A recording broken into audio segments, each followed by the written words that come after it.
السلام علیکم ورحمۃ اللہ وبرکاتہ۔ انشاءاللہ اس ویڈیو میں آیت الکرسی کی فضیلت سیکھیں گے۔ شروع کرتے ہیں۔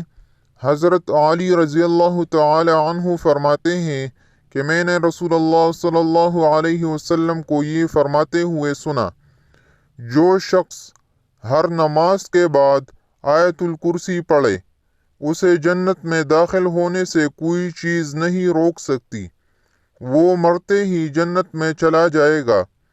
اور جو کوئی رات کو سوتے وقت اسے پڑھے گا وہ، اس کا پڑوسی اور آس پاس کے دوسرے گھر والے شیطان اور چور سے محفوظ رہیں گے۔ حدیث شریف میں ہے، جو کوئی مصیبت اور سختی کے وقت آیت الکرسی اور سورہ بقرہ کی آخری آیتیں پڑھے گا، اللہ تعالیٰ اس کی فریاد رسی کرے گا۔ اس ویڈیو میں اتنا ہی۔ اللہ حافظ۔